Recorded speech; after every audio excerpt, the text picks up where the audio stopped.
My name is Detective Pierce. I've spent 18 years chasing after things that never wanted to be found. People, mostly. Some were dead, some were ghosts long before I ever arrived. But the file that landed on my desk last month wasn't about people. It was about a place. A map. And a house that kept showing up on it, even though it shouldn't exist. They called it the Cartographer's Rest. The name alone caught my attention. There was something poetic, almost reverent about it, as if it belonged in an old travel journal rather than a police report. But the facts were ugly enough: 3 disappearances in the last 6 months, all within a few miles of the same coordinates in northern Maine. The area wasn't even supposed to have any standing structures, just forest, rivers, and an abandoned logging road that led nowhere. And yet, every one of the missing had mentioned the rest in some way before they vanished. It took me 8 hours to reach the site, most of it on cracked asphalt and frozen mud. The rental car's GPS gave up halfway through, replaced by the old compass I keep clipped to the dashboard. It was late October, that season where daylight feels borrowed, and the air carries the quiet panic of something about to end.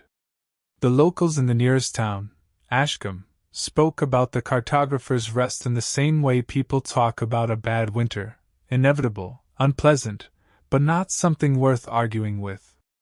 One old man at the diner told me that the place moves sometimes. When I pressed him, he just laughed into his coffee and said, "Maps can lie, son. But some of them tell the truth you wish they wouldn't." I found the logging road by accident, the turnoff half swallowed by overgrowth. The wooden sign marking it had no letters left, just a faint outline where they used to be. The car shuddered over the first few yards, protesting against the uneven ground, and I could feel the forest pressing in on both sides, dense and indifferent. The road twisted once, then twice, before the trees opened up into a clearing, and there it was. At first, I thought the building was a mirage. The late afternoon light caught the roofline just enough to give it shape: 2 stories, pitched roof, stone foundation, and what looked like a wraparound porch. The windows were too dark, the glass too clean for something that had supposedly stood here for decades without a soul. A wooden plaque hung over the front door, its lettering faded but still legible. I parked, stepped out, and the air immediately felt wrong. Not cold, wrong. Like the temperature was fine, but my body didn't agree with it. There was no birdsong, no rustling leaves, not even the hum of insects. The silence was heavy, like it was waiting for something. Inside, the dust didn't match the ears. It was too thin, too deliberate. Someone had been here not long ago. The foyer smelled faintly of ink and parchment, and the wallpaper peeled away in vertical strips, revealing cracked plaster underneath. A grandfather clock stood in the corner, its hands frozen at 3:12. I called out, "Police!" and my voice didn't echo. It just stopped, like the air swallowed it whole. There were maps everywhere. Framed on the walls, rolled into tubes on the floor, pinned to corkboards in the study. But none of them were of places I recognized. The coastlines were wrong, the mountain ranges warped, and some of the cities had names that sounded half-remembered: Hallamere, Northreach, Eltis Hollow. Every one of them was marked with a small black dot labeled the rest. In the center of the main room stood a table. On it lay the largest map I'd ever seen, hand-drawn, intricate, and unfinished. A set of quills rested beside an inkpot that hadn't dried out yet. Someone had been working here recently. And then I noticed the smell. Not ink, not mold, something metallic. Blood, faint but unmistakable. It came from the hallway leading deeper into the house. The hallway ended at what looked like a study or a small library. The shelves were crammed with atlases and field journals, some so old their bindings had turned brittle. In the middle of the room sat a chair overturned on its side and a dark stain seeping into the floorboards. My flashlight beam caught the glint of something metallic beneath the desk. A compass, its casing engraved with the initials H.L. According to the case file, the last missing person was named Harold Lang, a historian from Boston who came up here to verify a cartographic anomaly. His notes had stopped 3 days before his disappearance, right after he wrote a single line in his journal. "The rest isn't where it was yesterday." That same sentence was carved into the wood of the desk, hand-scratched, uneven, desperate. I crouched down to examine the compass, and the needle spun. Not lazily, not drifting, it rotated fast, like it was being pulled in every direction at once. When I lifted it off the ground, it stopped dead, pointing toward the wall behind the desk. The wallpaper there was newer than the rest, cleaner. I pressed my hand against it and felt a draft. There was a hollow space behind it. It took me a minute to find the seam, another to tear it away. A small door, no taller than my chest, was set into the wall. It opened with a dry groan, revealing a narrow stairwell descending into darkness. The smell hit stronger now, metallic, damp, and something else beneath it, like paper that had been soaked and left to rot. The stairs creaked under my weight. Each step echoed into something larger below, an open chamber maybe. The air grew colder, but still not natural. It felt like descending into a memory. At the bottom was a single room. Stone walls, dirt floor, and maps. Dozens of them, nailed and pinned to every surface, overlapping like scales. But these were different. Each one showed the same area, the forest, the clearing, and the house itself. Only, the house wasn't in the same place twice. In one, it stood near the river. In another, halfway up a hill that didn't exist.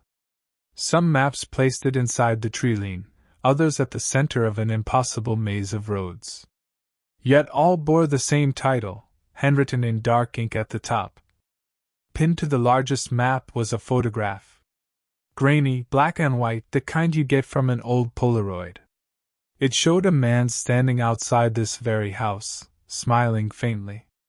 His clothes were dated, maybe 50s or 60s, but it was the background that froze me. Because behind him, faint and transparent, was another version of the house. Same shape. Same sign. Only, it was blurred, as if vibrating. There was movement behind the maps. A slow shift, like fabric breathing. I called out again, and this time, the echo did come back. But it wasn't mine. It came softly at first, like wind slipping through cracks. Words I couldn't quite make out. Then clearer. "You're not supposed to be here." I spun, flashlight cutting through the room, but there was no one. The voice didn't sound angry. It sounded tired. "He never finished it," it said. "So it keeps drawing itself." The beam caught something on the far wall, a set of outlines, faint and human-shaped, like chalk drawings. 4 of them. I stepped closer and realized each outline had a small tag pinned beside it, initials. H.L. for Harold Lang. S.J. for Sarah Jenkin, another missing person. 2 more I didn't recognize. The 4th tag was blank. That was when my flashlight flickered, and I saw something painted beneath the outlines. A map. Not drawn, painted in some viscous dark substance that clung to the wall in uneven strokes. It wasn't of land or sea. It looked like veins. Branching, interwoven lines that pulsed faintly when I leaned closer, as if reacting to the light. "You can't map what's still moving," the voice whispered again. And then the compass in my pocket began to spin, faster than before, rattling like it wanted to escape. The needle snapped, splintering the glass. The pulse in the wall quickened, lines shifting in ways that didn't make sense, flowing toward the ceiling, then downward, converging on the spot where I stood. I bolted for the stairs. When I reached the main floor again, the air had changed. The furniture wasn't where it had been. The clock in the foyer now read 4:19. My footprints in the dust were gone. The map on the table, the asterisk map, was different too. The ink had spread, forming new rivers, new towns. And in the upper right corner, where there had been only forest before, someone had written in careful, trembling letters, "Pierce's Rest." That was enough for me. I left the house, slamming the door behind me. The air outside felt too sharp, too loud, and for the first time since I'd arrived, I could hear the wind moving through the trees again. I started the car and reversed down the path, tires spitting mud and leaves. It wasn't until I reached the main road that I checked the time. My phone said 7:52 p.m. I'd been inside for an hour. Maybe 2. The radio crackled as I turned the dial. Every station was static until one came through, soft, distorted piano music, like something from an old record. And underneath it, faintly, "You can't map what's still moving." Back in town, I stopped at the diner. The same old man was there, still nursing his coffee. When he saw me, he didn't ask questions. Just nodded, like he'd expected me back. "You saw it, didn't you?" he said. I didn't answer. Just stared at the compass in my hand, its broken needle trembling slightly even now. He leaned closer. "It's not a house, son. It's a correction. A place that fixes what the maps get wrong." I asked him what that meant, but he just smiled a sad, thin smile. "It finds the ones who look too close." When I got back to the motel, I spread out the photos I'd taken on the table. Every one of them came out fine except the last, of the main map. That one was pure black, with a faint outline in the corner that looked almost like me. Or rather, something standing behind me. I didn't sleep that night. The compass lay beside the bed, its broken needle pointing nowhere, but still trying. This morning, I checked the coordinates again. The logging road isn't there anymore. Satellite images show nothing but forest. And yet, when I looked at the largest map in the case file, someone had updated it since last week. A small mark appeared near Ashcombe, with a new handwritten note. "The Cartographer's Rest, re-established." The ink was fresh. Tomorrow I'll drive back out there. Maybe the house will be gone. Maybe it'll be waiting. Either way, I need to see if that mark, the one labeled "Pierce's Rest," was a warning or a promise. The road back to the woods looked different this time. I left Ashcombe just after dawn, though the sun hadn't quite committed to rising. A gray haze pressed low over the trees, thick enough that the world beyond 20 yards dissolved into blur. The compass I'd brought from the station, new, factory-issued, quivered slightly with every bump of the road. I kept it on the passenger seat, out of habit or superstition, I'm not sure which. The old one, Harold Lang's, sat in the glove box, its cracked face turned upward like an eye I couldn't quite bring myself to close. When I reached the point where the logging road should have been, I stopped. My headlights found nothing but forest. The dirt path was gone, replaced by an unbroken wall of trees, oak, pine, birch, all pressed together too tightly for nature to have arranged them so fast. I stepped out, half expecting the air to have that same wrongness from before. It didn't. The silence felt different. Not dead, but muffled, like sound itself had been wrapped in cotton. And then, after a few steps toward the tree-line, the GPS on my phone flickered alive. For a moment it showed nothing but static, lines of coordinates rewriting themselves. Then, slowly, a new road appeared on the map. Not the old one, this one curved north, cutting through the hills in a direction the locals swore was impassable. And at the end of it, The same mark as before. The Cartographer's Rest. The map was trying to lead me somewhere again. I got back in the car and followed it. The new path wound through the forest for miles, its dirt slick from last night's rain. It wasn't a road, not really, more a depression carved into the earth, bordered by roots and fog. The car's wheels slid more than once, and twice I thought about turning back. But each time I checked the phone, the blue arrow was still moving, steady and precise, as if I were being guided rather than navigating. The first sign that I'd found it again wasn't the house. It was the smell, ink and old paper, rolling through the open window. And then, as if the fog itself had peeled away, there it stood. The same porch, the same dark windows, the same plaque above the door. Only this time, the sign looked freshly painted. Letters bright and sharp. Almost waiting. The Cartographer's Rest. I killed the engine. The forest swallowed the sound instantly. Inside, nothing had changed. The maps were still on the walls, the clock still frozen at 3:12. My footprints from yesterday had returned, faint but visible in the dust. The map on the central table, however, wasn't the same one. It was larger now, the ink still wet in places. And on its surface, new towns had appeared, *Ashcombe* among them.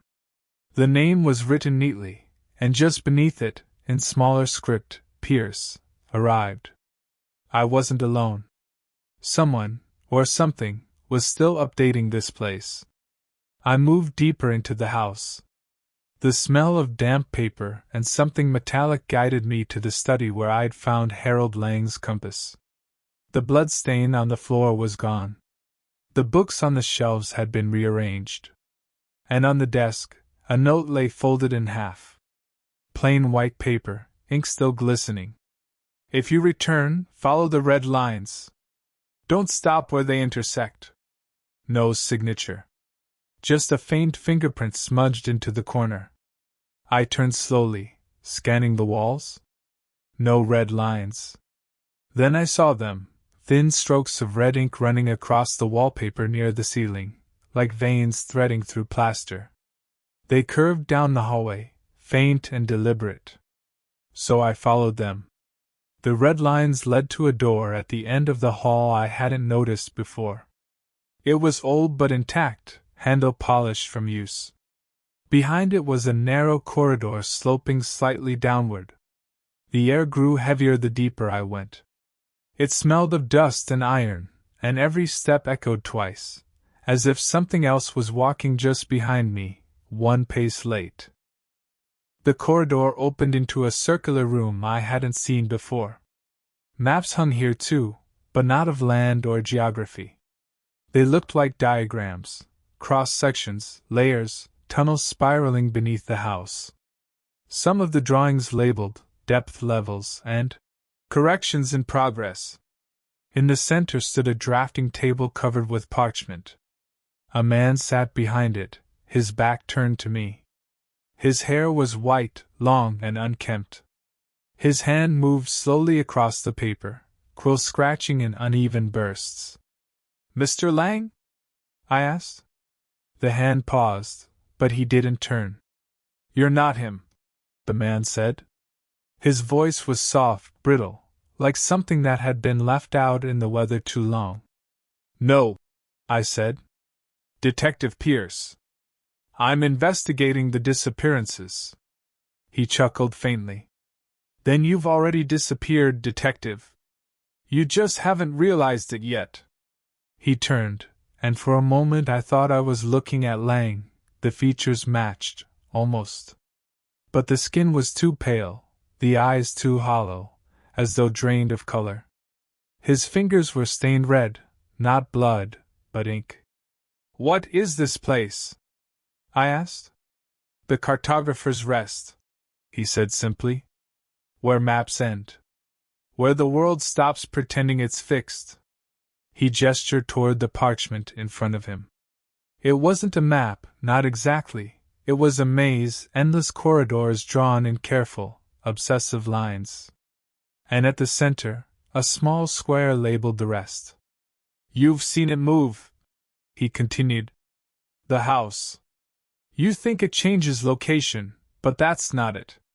The world rearranges around it to keep it hidden. Every correction creates another error. Every explorer adds another layer. He smiled weakly. And now you're part of it. I took a step forward, scanning the maps pinned behind him. Some were marked with dates stretching back decades. Others were stamped with initials H.L, S.J, and E.P. My initials. When did you draw that? I asked. He looked confused. I didn't. It was already here when I arrived. The sound came then, a low groan from the walls, like wood flexing under immense weight. The floorboards trembled. The red lines on the wallpaper outside began to pulse faintly, as if alive. Lang, or whoever he was, stood abruptly, ink splattering across the table. It's realigning, he whispered. You shouldn't be here when it finishes. The air bent. That's the only way to describe it, like heat shimmer, but inside my skull. The walls blurred, stretching and contracting. Maps peeled themselves from the plaster, curling midair before slapping back down in new places. The draftsman lunged toward the table, grabbed a compass, not mine, another, and pressed it into my hand. Find the true north, he said, before it finds you. I turned and ran, the corridor twisting as though it didn't want to let me leave. Every step seemed to take me somewhere else, the study, the foyer, then the basement stairs. The red lines followed, branching and merging, veins through the architecture. When I reached the front door, I yanked it open, and found not the forest, but fog. Thick, colorless fog rolling in waves.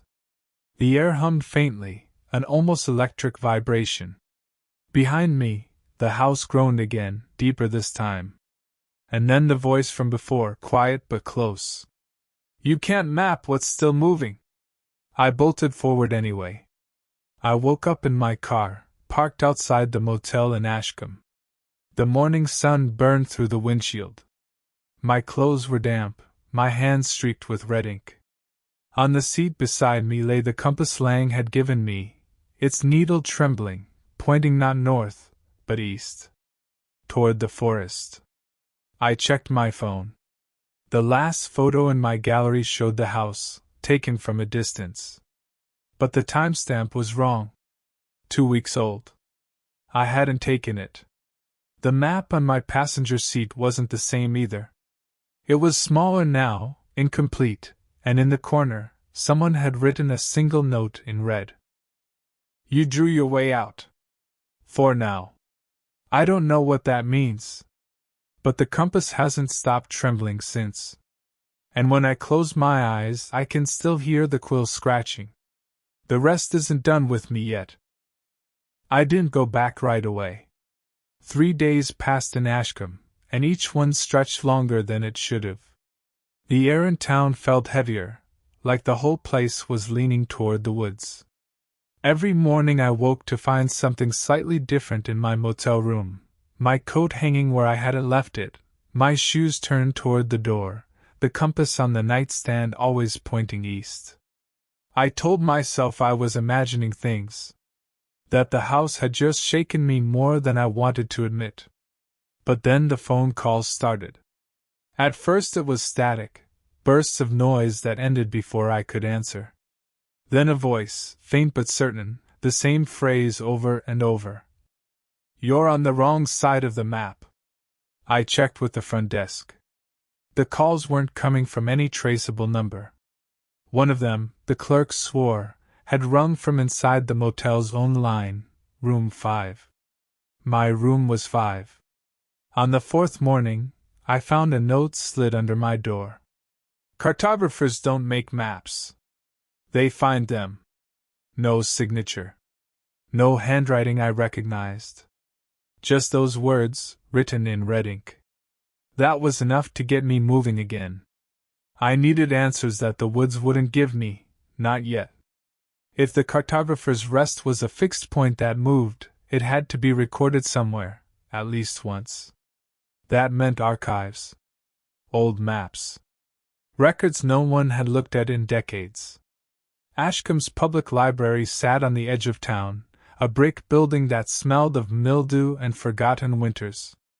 The librarian, a woman named Maynard, eyed me with the same weary suspicion I'd seen from every local since I arrived. "I'm looking for historical survey maps," I told her. "This region. Especially anything with the cartographer's rest marked on it." Her expression didn't change, but something in her posture did, like a muscle tightening. "You one of the surveyors?" she asked. "No. Detective. Missing persons case." She studied me for a long moment, then turned and disappeared behind the stacks. When she came back, she was holding a single folder, yellowed at the edges. "You'll find what you're looking for here," she said. "But you won't like it." Inside the folder were 9 maps, each dated between 1912 and 1998. Different cartographers, different styles, all charting the same region. And on every one of them, drawn in faint pencil or ink, was a small, square structure labeled the Cartographer's Rest. But the coordinates didn't match from one to the next.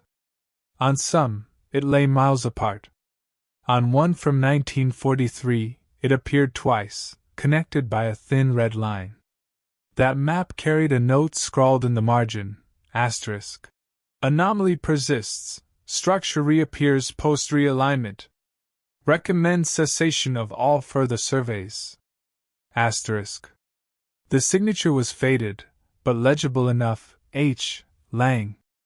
I ran my fingers along the name, tracing it as if I might feel something through the paper. He'd been here long before he vanished. He'd known it moved, and he'd kept coming back anyway. Beneath the last map, a smaller page was tucked in. Not a map, but a letter. "To whom it may concern. The rest is not a house. It is a convergence, an attempt to correct the world's inconsistencies. The earth does not stay still, nor do we. The rest appears where the lines fail to close. I am not the first to find it, but I will be the last to leave. H.L."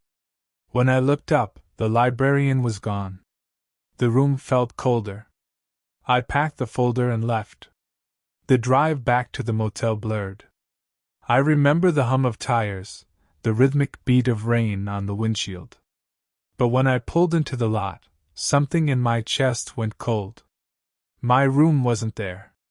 Where room 5 should have been, where my window should have faced the parking lot, there was only a blank stretch of wall. The numbers now ran from 1 to 4, then 6. No trace of 5. I stood there for a long time, the rain soaking through my coat. The clerk at the front desk looked confused when I asked. "Room 5? He said.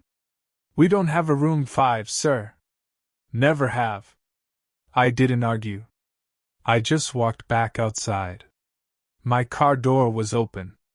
Inside, on the driver's seat, sat the broken compass from the house, its glass repaired, its needle steady, pointing east. I drove without thinking, following the compass. The road wound through hills I didn't remember, through fog that thickened until even my headlights looked like dim orbs suspended in milk. The asphalt ended, replaced by gravel. Then dirt. Then nothing but forest. And there it was again. The Cartographer's Rest. It stood exactly as before, silent, still, and expectant. Only this time, every window glowed faintly from within, as though a lantern burned in each room. The red veins on the wallpaper inside were visible even through the glass, pulsing slowly. The compass needle spun once, then stopped, pointing straight at the door. I should have turned back. Instead, I stepped inside. The smell hit me first. Not ink this time, something like ozone, sharp and sterile. The foyer looked the same, but every map on the walls had changed. They weren't of places anymore. They were of people. Faces sketched in ink, lines converging around their eyes and mouths like topography. Each portrait had a name scrawled beneath it. Some I recognized, Lang, Jenkin, others I didn't. The last space on the wall was empty, except for a faint pencil outline. A frame waiting for its picture. The clock still read 3:12. Down the hallway, a door creaked open by itself. Faint red light spilled from it, washing across the floorboards like diluted blood. I followed. The room beyond was the basement again, but it wasn't below ground this time. It opened outward, endless. The walls stretched away into blackness, maps hanging like curtains that moved with invisible breath. In the center stood a table, the same one from before, and a map spread across it. But now it was blank except for one mark. A single dot labeled Pierce. I reached out and touched the ink. The world buckled. I was standing in the forest. No house. No fog. Just trees and wind and the smell of earth. My phone read 11:47 p.m. The compass in my pocket was gone. My car sat a few yards away, engine off, door closed. For a moment, I thought I'd imagined everything. Then I saw it, carved into the nearest tree, the same phrase as before, letters fresh and wet with sap. The rest isn't where it was yesterday. And beneath it, smaller. Neither are you. When I turned, the road back to Ashcombe was gone. Only forest. Endless and silent. The night swallowed my breath, and for the first time since I started this case, I understood what Lang had meant. Maps don't lie. They just stop before the truth gets too loud. The forest didn't end. I walked for what felt like hours, following no path, only the faint memory of one. My phone's battery had died sometime after midnight, and the sky above was a flat, starless black. Every few minutes I thought I heard the crunch of footsteps behind me, but when I turned, there was only the echo of my own breath. The woods around me shifted in tone, not in sound, but in texture. The air thickened, like the whole place was breathing in slow, deliberate rhythm. I tried to tell myself it was exhaustion, that I'd wandered off the road and gotten turned around. But the deeper I went, the more the trees began to change. Their trunks were marked with faint lines, engraved, etched, mapped. Contours and coordinates carved directly into the bark, as if the forest had decided to chart itself. I stopped at one and brushed away the moss. A familiar name was cut into the wood beneath the lines. E. Pierce. My own handwriting. When dawn finally came, it didn't feel like morning. The light was pale and strained, filtering through a fog that didn't lift. I found a clearing soon after, small and circular, with a stone marker at its center. The marker bore no words, just the outline of a map, unfinished, the lines trailing off toward nothing. A thin groove cut through its middle, as if the map had been sliced apart. Something about it felt wrong in a different way, not unnatural, but deliberate, like it was waiting for someone to finish it. That's when I heard the scratching. Slow, steady, rhythmic. Not far off. I followed the sound through the trees until I saw a figure hunched over a fallen trunk, a sheet of parchment spread before him. He was drawing. Long white hair, thin shoulders, the same ink-stained fingers. Lang. He didn't react when I approached. His quill moved fast, tracing shapes I couldn't quite follow, lines that seemed to shift as he drew them. "Harold," I said quietly. The quill paused. His voice came out dry, like paper tearing. "You came back. I didn't have a choice." "You never do," he said, and turned his head slightly. His eyes were the color of storm clouds, gray, flat, and endless. "The rest doesn't release what it maps. It only redraws. What does it want from us?" To finish the correction, he murmured. Every generation of cartographers has tried to make the world fit its design, to fix what doesn't align. But every correction leaves a wound. The rest is the scar. He gestured toward the parchment. It wasn't a map of land, it was the clearing itself, drawn in perfect scale. The trees, the stone marker, even the two of us standing there. Only, there was a third figure, faint and unfinished, standing at the edge of the page. "Who's that?" I asked. He didn't answer. Just smiled faintly and dipped his quill again. When he drew another line, the air around us shivered. The fog thickened. The clearing stretched wider. The trees moved, creaking like they were turning to face us. The third figure on the map became clearer, a man in a long coat, holding a compass. "Me." "Stop," I said. "I can't," he whispered. "It's already started." The ground beneath the stone marker cracked, a thin seam opening into the dirt. From inside came a faint glow, like light reflecting through water. Lang dropped the quill and backed away. "The rest is re-establishing," he said. "It's moving again." The glow pulsed once, twice, then steadied. When I looked down, I realized the light wasn't coming from beneath. It was spreading outward, tracing the lines of the map Lang had drawn on the parchment, expanding into the real world. The world itself was redrawing. The forest blurred. Trees melted into outlines, the ground shifting underfoot. The stone marker split apart, revealing a staircase descending into darkness. The air carried the smell of ink again, stronger than before. Lang stumbled toward the stairs. "It's calling you." "Why me?" "Because you saw it," he said. "Because you named it. The moment you spoke its name, you marked yourself." I didn't move. But the ground behind me did, pressing forward, as if the forest itself were trying to nudge me closer. Lang looked back once. "There's no map for what's below. Only memory." Then he descended, vanishing into the black. I followed. The staircase led into a chamber larger than any basement could be. Walls of stone and paper, layered together like strata. Every surface was covered in sketches, maps of oceans, deserts, cities, and faces. Some of them moved. I could see the ink flowing, rivers twisting, eyes blinking. In the center of the chamber stood a massive drafting table. A map lay upon it, half finished. Not paper, skin. Pale, stretched taut, the ink glistening wet. Every mark pulsed faintly, like veins under flesh. Lang stood at the far side, hand trembling as he traced one last line. "It's all the same map," he said softly. "Every place that's ever existed, every person who's ever tried to chart it. All corrections lead here."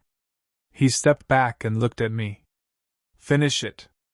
I shook my head. "No. You already have," he said. I looked down. My hands were stained red, the same color as his.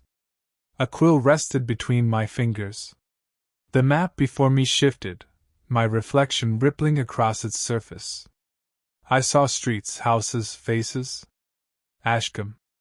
The woods. The rest. All layered atop one another like transparent glass. And at the center, my own name. E. Pierce. Lang's voice broke the silence. When a cartographer finishes his map, the world changes to match it. When the map refuses to end, the cartographer does. The quill moved before I could stop it, my hand sketching lines I didn't recognize. Each stroke sent a tremor through the chamber. Ink bled from the paper to the walls, climbing upward, filling the air with floating shapes. The room was dissolving into the map. Lang's voice grew faint. "The rest doesn't destroy, Pierce. It preserves." Then he was gone, absorbed, folded into the walls like paper curling in heat. The last thing I remember before the light consumed everything was the sound of the clock striking 3:12. I woke up in my car again. Same parking lot. Same motel. Room 5 was back. For a few minutes I sat there, watching the door, waiting for it to vanish again. It didn't. The world looked normal.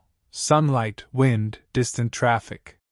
When I opened the glove box, both compasses were there, side by side. Both pointing in different directions. On the seat beside them lay a map. My handwriting this time. It showed Ashcombe, the surrounding woods, and a small mark labeled the Cartographer's Rest. Only one difference. The map ended at the edge of town, where the paper tore abruptly, unfinished. Underneath, a single line in red ink. "The map isn't done until you stop moving." I folded it shut and looked at the horizon. The air shimmered faintly, like heat rising from asphalt. The road stretched eastward, vanishing into the trees. Something in me already knew what I'd see if I followed it. The rest would be waiting. And this time, it wouldn't be moving anymore. There are moments when silence feels heavier than sound. That's what I remember most after leaving Ashcombe, the weight of quiet. Not peace. Not stillness. Just the kind of silence that hums behind your ribs, waiting for you to notice it. 3 weeks passed before I stopped driving. The towns blurred together, their names different but their shapes the same. Every gas station had the same crooked sign. Every diner served coffee that tasted like the same burnt morning. Every horizon looked like it was sketched from the same trembling hand. I never looked at the map again. But I could feel it. When I unfolded it the first time, it had been paper. Now, somewhere in the glove box, it pulsed faintly when I drove too far off course, as if it had a heartbeat of its own. I told myself I wouldn't open it. Not again. But the night came when I had to. It was raining, thin, needling rain that blurred the windshield into streaks of gray. I'd found another nameless motel off Route 19. Vacancy light half dead, office door locked, but the clerk still sat behind the counter, staring blankly at nothing. When I asked for a room, he didn't speak. Just slid a key across the desk. Room 5. I froze. He didn't even blink. I should have turned around then. But habit is stronger than fear. I took the key and walked down the corridor. Same brown carpet. Same faint smell of mildew and cigarette ash. The number on the door glowed faintly in the flickering hallway light, 5, etched with the faint outline of a compass rose. Inside, everything was wrong in small ways.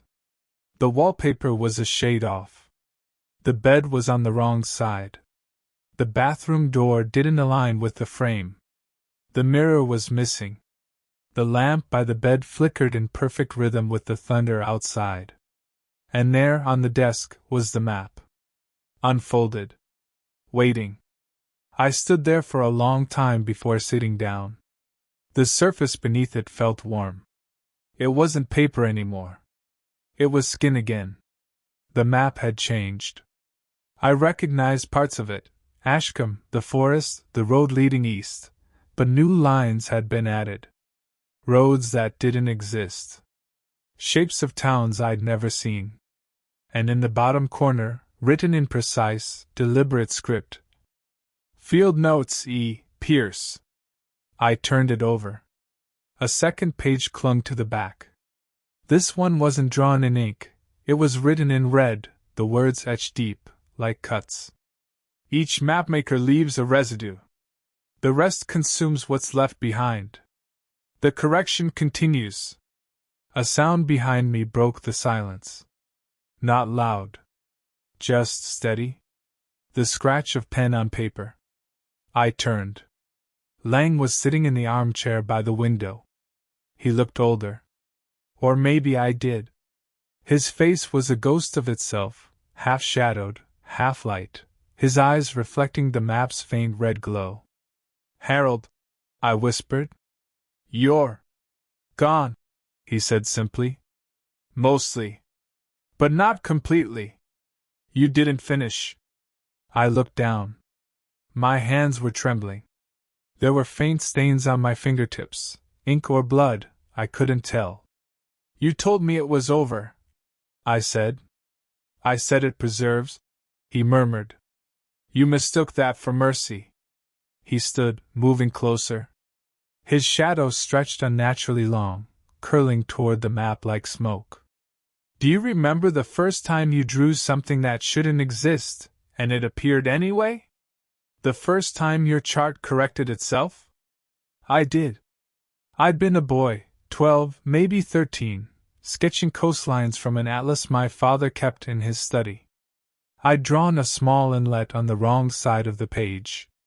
A week later, in the news, a new bay had been discovered after a landslide near the same area.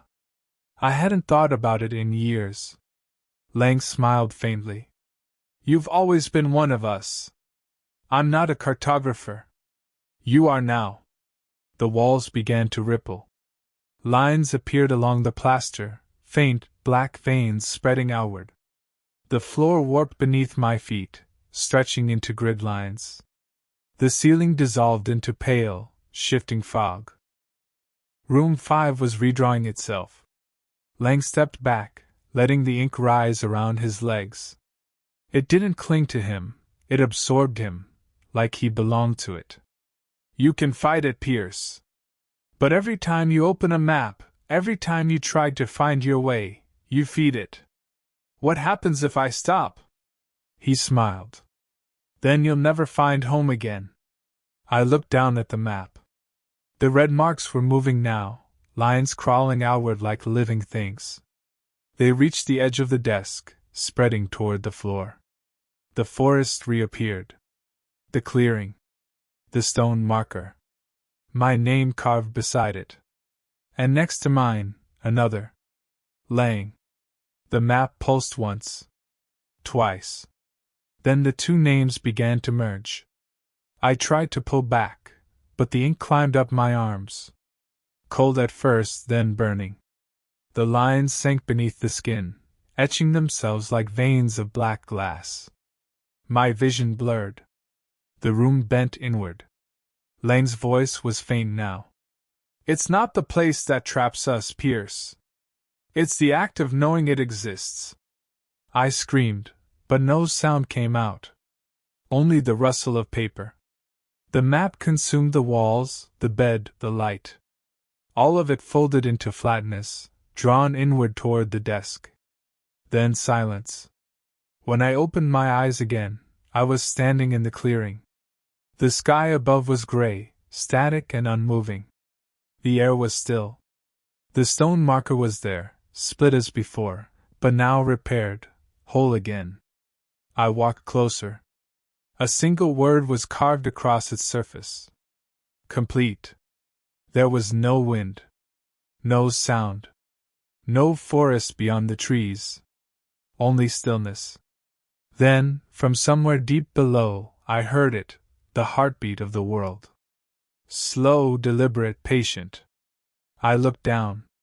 My shadow stretched unnaturally far, its edges jagged, fluttering like torn parchment. When I moved, it didn't follow exactly. The realization hit like cold water. It wasn't my shadow. It was the outline of the map. And I was inside it. Now I sit at another desk. Not mine. Not Lang's. Just a desk in a room that no longer exists outside of lines and memory. Before me, a new page waits, blank, endless, whispering for direction. Somewhere above, I hear the faint hum of the highway. Maybe Ashcombe still stands. Maybe someone will stop there, drawn by an old rumor about a place that changes its shape when you leave it alone too long. Maybe they'll find my name. If they do, they'll unfold the map. They'll see the world redrawn in ways it was never meant to be seen. They'll follow it to the clearing, to the marker, to the rest. And when they do, they'll take up the quill. Because maps don't die. They just change hands.